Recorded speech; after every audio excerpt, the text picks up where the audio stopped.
বিশ্ববাজারে আবারও হুহু করে বাড়ছে স্বর্ণের দাম। কিছুদিন পর পর রেকর্ড গড়ছে এই মূল্যবান ধাতুটি।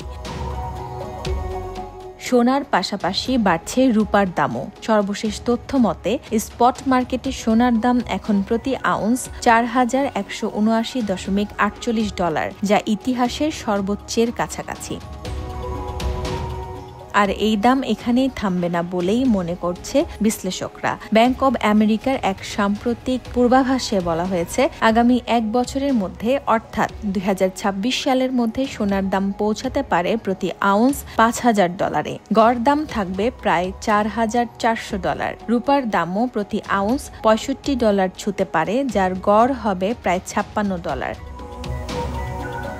ব্যাংক অব আমেরিকা বিশ্বের প্রথম বড় আর্থিক প্রতিষ্ঠান, যারা 2026 সালের সোনার লক্ষ্যমূল্য $5,000 নির্ধারণ করেছে। এর আগে গত সপ্তাহে স্পট সোনার দাম প্রথমবারের মতো $4,000 সীমা অতিক্রম করেছে। চলতি বছর এখন পর্যন্ত সোনার দাম বেড়েছে 55%-এরও বেশি।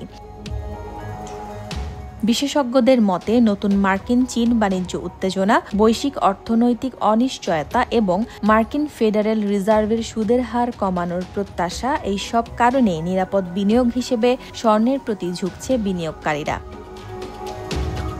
এদিকে বিশ্ববাজারের প্রভাব পড়েছে বাংলাদেশেও। দেশে গত কয়েক মাসে স্বর্ণের দাম বেড়েছে একাধিকবার। সর্বশেষ বাংলাদেশ জুয়েলার্স অ্যাসোসিয়েশন বা বাজুস 22 ক্যারেটের প্রতি ভরি সোনার দাম $4,618 টাকা বাড়িয়ে নির্ধারণ করেছে $2,13,719 টাকা।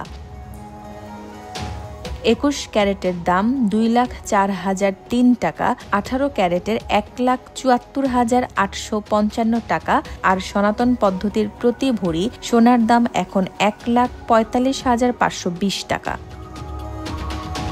উল্লেখযোগ্য বিষয় হল, চলতি বছর এখন পর্যন্ত 64 বার দেশে সোনার দাম সমন্বয় করা হয়েছে। এর মধ্যে দাম বেড়েছে 46 বার আর কমেছে মাত্র 18 বার।